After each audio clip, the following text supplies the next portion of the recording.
Hello everyone. So today I'll be talking about trigger point. So myself Sneha Bhatia, MPT in Orthopedics and Sports Rehabilitation, in charge principal at lead Srimati S. D. Patel Institute of Physiotherapy, Dharmash. So according to YouTube Analytics, 69% of my viewers have yet not subscribed to my channel. So I please request them to subscribe to my channel and to press the bell icon to get notified for the next video.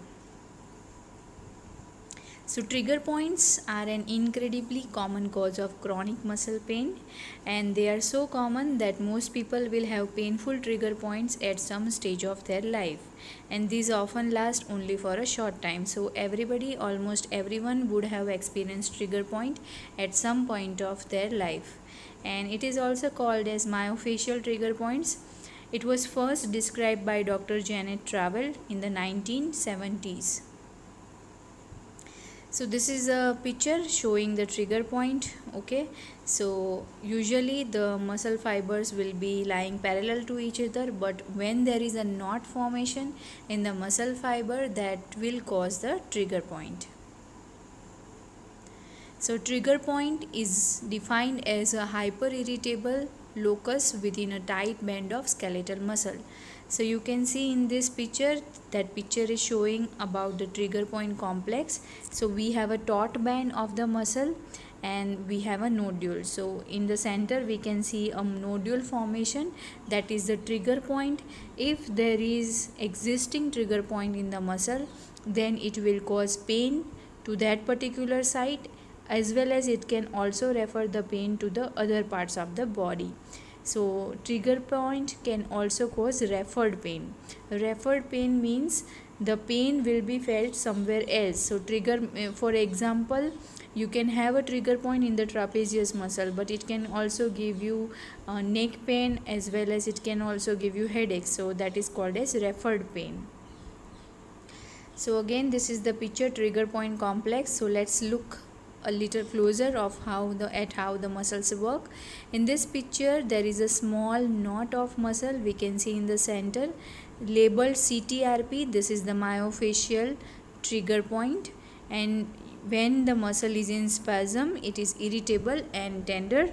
It pulls a thin band of taut muscle which runs along the length of the muscle fiber, and this feels like a guitar string within the bulk of your muscle. So that is the trigger point.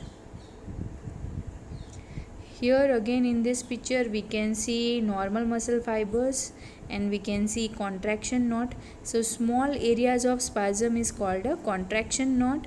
When you run your fingers over the muscle that has triggers, you can feel them as thickened band, or as knots, or as tight cords like a guitar string. So when we are trying to palpate the muscle fiber, we can feel the trigger point as a tight knot. Okay, so that is the point where the trigger point is formed. Also on palpation means when we are touching that part of the muscle, it will give rise to pain sensation. It can be mild tenderness, it can be moderate, or it can be severe also, depending on the severity of the condition.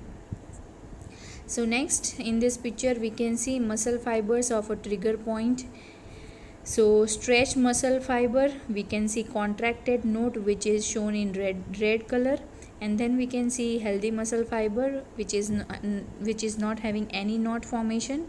So the continuously contracted knot in the muscle fiber stops blood flow at the trigger point, starving the tissue of oxygen and nutrients. Metabolic waste and toxins build in the area, causing pain, tension and spasm in the muscle. So they are trying to tell that when there is any knot formation in the muscle fiber, there will be obstruction of the blood flow to that area. So because of the reduced blood flow to that area, that point will be having less of oxygen and less of nutrients, and that is why the point will become tender. It will cause pain and tension and spasm. So again in this picture we can see how the trigger point is giving rise to pain. So we have, this is a simple reflex arc.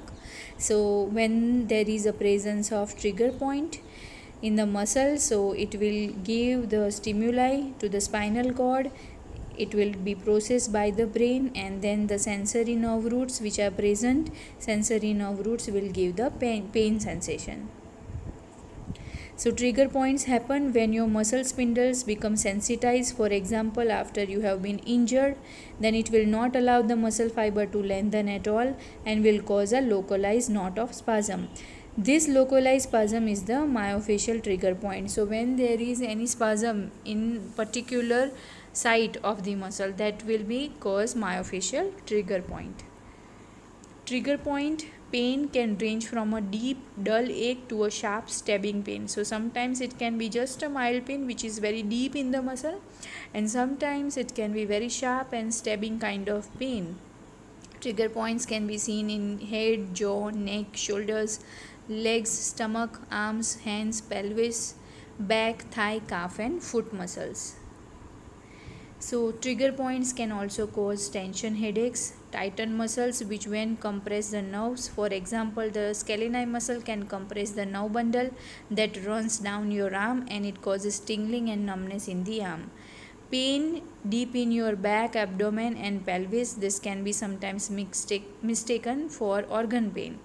And it can also give rise to tooth pain. Several muscles in your head and jaw refer the pain into the teeth. So trigger point can give localized pain where the trigger point formation is present, as well as it can also refer pain to the other parts of the body. So here in this picture we can see the trapezius muscle trigger point and pain pattern. So we can see one black color cross. So that is the location of the trigger point of the trapezius muscle. But as you can see, that particular trigger point can also radiate pain in the neck as well as up to the head. It can also give you headache. So the red color area which is shown in this picture, this particular trigger point can give radiation of the pain, can give referred pain to all this area of the body.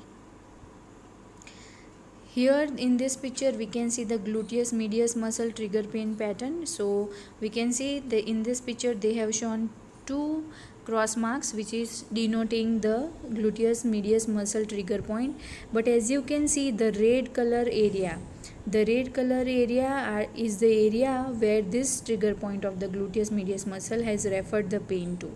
So we can see that gluteus medius muscle can refer the pain in the buttock, in the posterior aspect of the thigh, as well as the posterior aspect of the calf, up to the heel it can give you pain.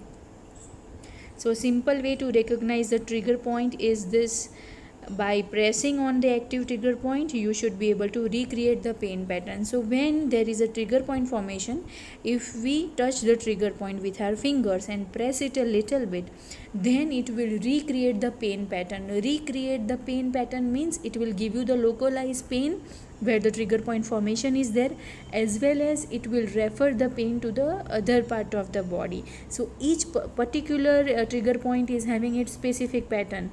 That suppose I have shown you in the picture, in the trapezius, if there is presence of the trapezius trigger point, then it can give you pain in the neck as well as in the posterior aspect of the head and neck. So when you press the muscle, when you press the trigger point, it can give radiation of pain to the neck as well as the posterior aspect of the neck. So that is the identification of the trigger point, that when you press on the trigger point, it will recreate the pain pattern. So in this picture we can see various trigger points are shown. So peroneus longus, peroneus brevis, peroneus tertius, all these muscles can also have trigger points. So again, this is another picture showing the trigger points in the muscle. We can see levator scapulae, then upper trapezius, middle trapezius, iliocostalis thoracis, erector spinae trigger points can also be present. Then we can have lower trapezius trigger point, latissimus dorsi, rhomboids and iliocostalis thoracis. So this is the location of the trigger point. So this is another picture showing location of the trigger point. Okay, so we can also have trigger point in the hamstring, in the biceps femoris muscle, in the soleus muscle, gastrocnemius likewise. So please subscribe to my channel if you have enjoyed watching this video. So thank you for watching this video. If you have enjoyed watching this video, then please subscribe to my channel, share this channel with your friends, and press the bell icon to get notified for the next video. Thank you.